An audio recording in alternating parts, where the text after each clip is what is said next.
இது ஃபர்ஸ்ட் மலேசியாவின் செய்திகள் உங்களுக்காக.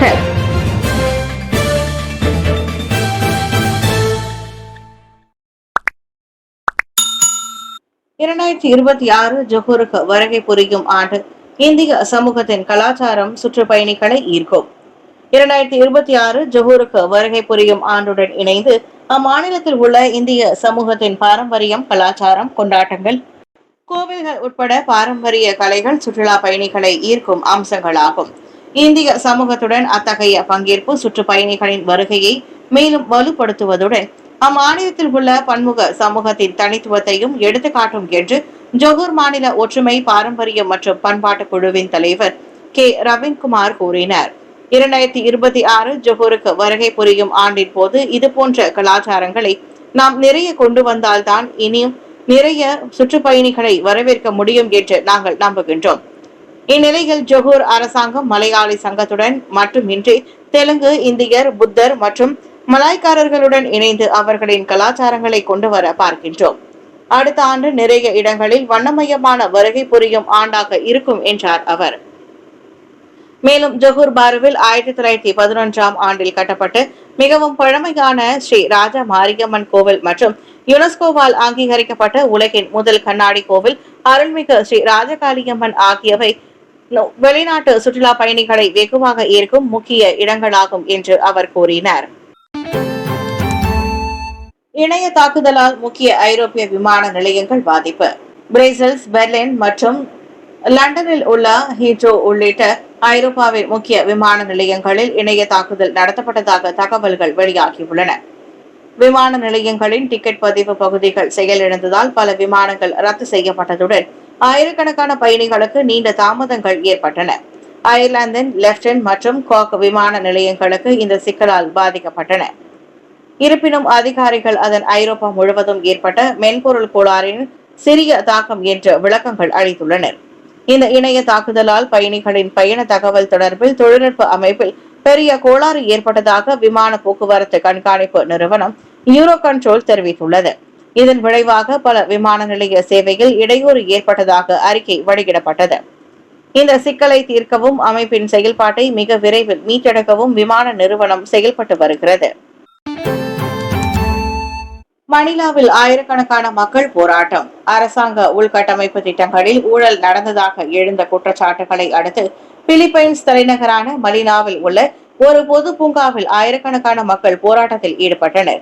பிலிப்பைன்ஸ் அரசின் வெள்ள கட்டுப்பாட்டு திட்டங்களில் முறைகேடு மற்றும் தவறான நிர்வாகம் தொடர்பில் குற்றச்சாட்டுகள் எழுந்துள்ள நிலையில் கடந்த சில மாதங்களாக அது கடும் விமர்சனத்திற்கு உள்ளாகியுள்ளது.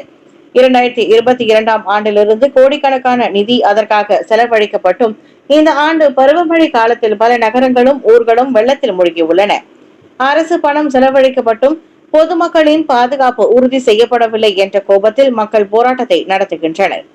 லுனெட்டா பொது பூங்காவில் திரண்ட பெரும் போராட்டத்தில் குடியுரிமை இயக்கங்கள், மாணவர்கள், மனித உரிமை ஆர்வலர்கள், பொதுமக்கள் என சுமார் 13,000க்கும் மேற்பட்ட மக்கள் பல்வேறு தரப்பினர் கலந்து கொண்டனர்.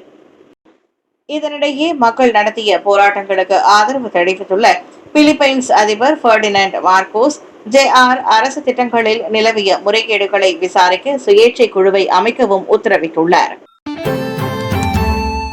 ஊடக அபராதங்கள். மடானி அரசாங்கத்தின் ஆதரவை குறைக்கும் அபாயம் உள்ளது. மூத்த பத்திரிகையாளர்.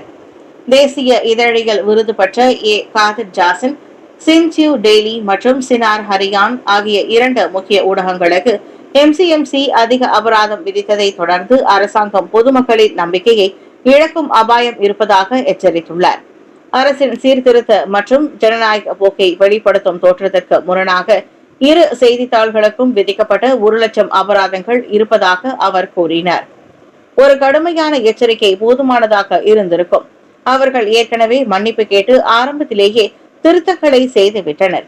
ஊடகங்களை குறை கூறுவது மடானி அரசாங்கம் நம்பிக்கையுடனும் சகிப்புத்தன்மையுடனும் இருப்பதை காட்டாது என்று அவர் நேற்று முகநூல் பதிவில் கூறினார்.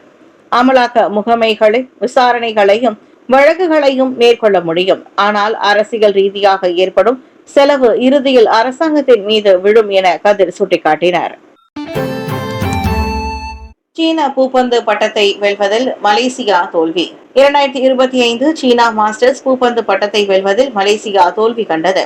கடந்த மாதம் பாரிஸ் மண்ணில் உலக வெற்றியாளர் பட்டத்தை கைப்பற்றி வரலாற்று பட்டத்தை நாட்டின் கலப்பு இரட்டையரான சென்தாங் ஜி தோ வெய் ஜோடி சீன மாஸ்டர்ஸ் இறுதிப் போட்டியில் தாய்லாந்து போட்டியாளர்களால் தோற்கடிக்கப்பட்டனர்.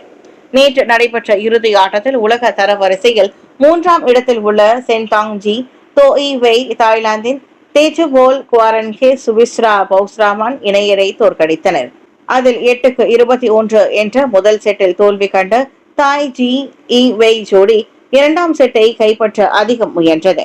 ஆயினும் 2ஆம் செட்டில் 21-17 என்னும் நிலையில் 35 நிமிடங்களில் மலேசிய இணை தாய்லாந்திடம் வீழ்ந்தது. இந்த ஜோடியுடன் கடந்த 5 மோதல்களில் தாங் ஜி வெய்க்கு இது 4வது தோல்வியாகும். நாடாளுமன்ற சட்டமன்ற தேர்தல்களை ஒரே நேரத்தில் நடத்த ஜாசிகா பரிந்துரை. நாட்டின் 16வது பொது தேர்தல் நாடாளுமன்றத்திற்கும் சட்டமன்றத்திற்கும் சேர்த்து ஒரே நேரத்தில் நடத்த வேண்டும் என்று ஜனநாயக செயல் கட்சி ஜாசிகா பரிந்துரைத்துள்ளது. குறிப்பாக தீபகற்ப மாநிலங்களை சேர்ந்த தேர்தல்களை ஒருங்கிணைத்தால் கட்சியின் தயார்நிலை பணிகள் சீரமைக்கப்படுவதோடு அதன் செலவுகளையும் குறைக்க முடியும் என்று கருதப்படுகிறது.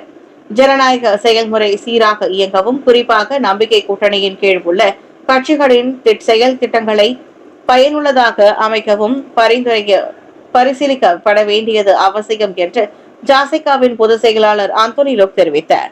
சட்டமன்றத்தை கலைப்பது மாநில அதிகார வரம்பிற்கு உட்பட்டிருந்தாலும் மக்கள் மற்றும் நாட்டின் நலன்களுக்காக மாநிலமும் மத்தியமும் ஒருங்கிணைந்து செயல்படுவது அவசியம் என்று ஆந்தோனி லோக் கருத்துரைத்தார். அரசாங்கத்தின் செலவினங்களை இந்நடவடிக்கை குறைக்கும் என்பதோடு ஒவ்வொரு கட்சியும் தேர்தலில் அதன் முயற்சிகளை அதிகப்படுத்த அரசியல் வியூக அடிப்படையிலும் இது துணை புரியும் என்று லோக் நம்பிக்கை தெரிவித்தார். உரிமமின்றி துப்பாக்கி மற்றும் தோட்டாக்களை வைத்திருந்த ஆடவர் விடுவித்து விடுதலை. உரிமம் இன்றி துப்பாக்கி மற்றும் தோட்டாக்களை வைத்திருந்ததாக 2 குற்றச்சாட்டுகளை எதிர்நோக்கிய ஆடவர் ஒருவர் நேற்று கொத்தபாரு செஷன்ஸ் நீதிமன்றத்தில் விடுவித்து விடுதலை செய்யப்பட்டார். குற்றம் சாட்டப்பட்ட 38 வயதுடைய முகமது ஹசிமான் இகாமர் ஷமிச்சி என்பவருக்கு எதிரான குற்றத்தை அதிகாரப்பூர்வமாக நிரூபிக்க அரசு தரப்பு தவறியதை தொடர்ந்து நீதிபதி சுல்கிஃப்லி அபில்லா அத்தீர்ப்பை அறிவித்தார். 2 குற்றச்சாட்டுகளின் சாராம்சத்தையும் முதல் பார்வையில் நிரூபிக்க அரசு தரப்பு தவறிவிட்டதாக தமது சுருக்கமான தீர்ப்பில் நீதிபதி சுல்கிஃப்லி அபில்லா கூறினார். எனவே கைப்பற்றப்பட்ட ஆயுதம் குற்றம் சாட்டப்பட்டவர் வசம் மற்றும் கட்டுப்பாட்டில் இருந்தது என்பதை நிரூபிக்க அரசு தரப்பு தவறிவிட்டதை தொடர்ந்து அவ்விரு குற்றங்களில் இருந்தும் அவ்வாடவரை விடுவித்து விடுதலை செய்வதாக நீதிபதி தெரிவித்தார். அதே வேளையில் இவ்வழக்கு தொடர்பில் விசாரணை அதிகாரி மற்றும் கைது அதிகாரியின் சாட்சி வாக்குமூலங்களுக்கு இடையிலும் முரண்பாடுகள் இருப்பதை நீதிமன்றம் கண்டறிந்தது. இதனிடையே கடந்த ஆண்டு மார்ச் 12ஆம் தேதி இரவு மணி 11க்கு கோத்தபாரு கம்போங் தஞ்சோங் சாட்டில் உள்ள ஓர் இல்லத்தில் துப்பாக்கியும் தோட்டாக்களும் வைத்திருந்ததாக முகமது ஹசிமான் மீது முன்னதாக 2 குற்றச்சாட்டுகள் வாசிக்கப்பட்டன. ஒருமித்த கற்பழிப்பு வழக்குகளில் சிறுமிகள் மீது குற்றம் சாட்டப்பட வேண்டும். குளந்தான் காவல்துறையினர் ஒருமித்த பாலியல் வன்கொடுமை வழக்குகளில் ஈடுபடும் சிறுமிகளும் வயது வந்த ஆண் குற்றவாளியுடன் சேர்ந்து குற்றம் சாட்டப்பட வேண்டும் என்று குளந்தான் காவல்துறை தலைவர் யூசுப் மொமாட் பரிந்துரைத்தார். விசாரணைகளின் அடிப்படையில் கிட்டத்தட்ட 90% சட்டப்பூர்வ கற்பழிப்பு வழக்குகள் சம்மதத்துடன் செய்யப்பட்டவை என்று கூறி தனது முன்மொழிவை பரிசீலிக்க வேண்டும் என்று அவர் வாதிட்டார்.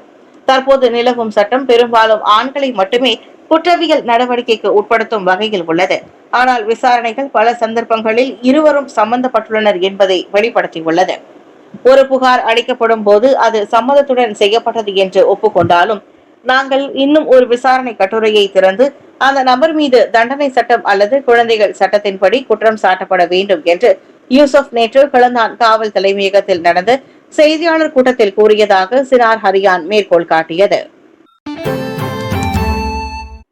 எஸ்கேபிஎஸ் மூலம் ரோன் 95 பெட்ரோலுக்கான உதவித்தொகையை பெற்றுக்கொள்ள வலியுறுத்து.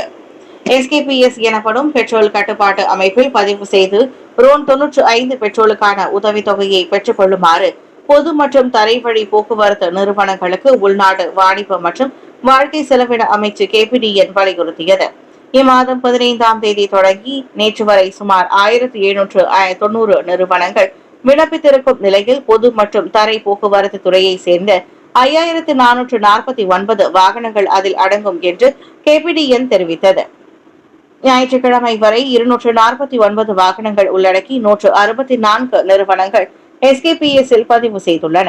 அதன் மொத்த எண்ணிக்கையில் 103 பொது போக்குவரத்து துறையை சேர்ந்த 106 வாகனங்களும் 61 நிலப்பொருட்கள் போக்குவரத்து துறையை சேர்ந்த 143 வாகனங்களும் அடங்கும்.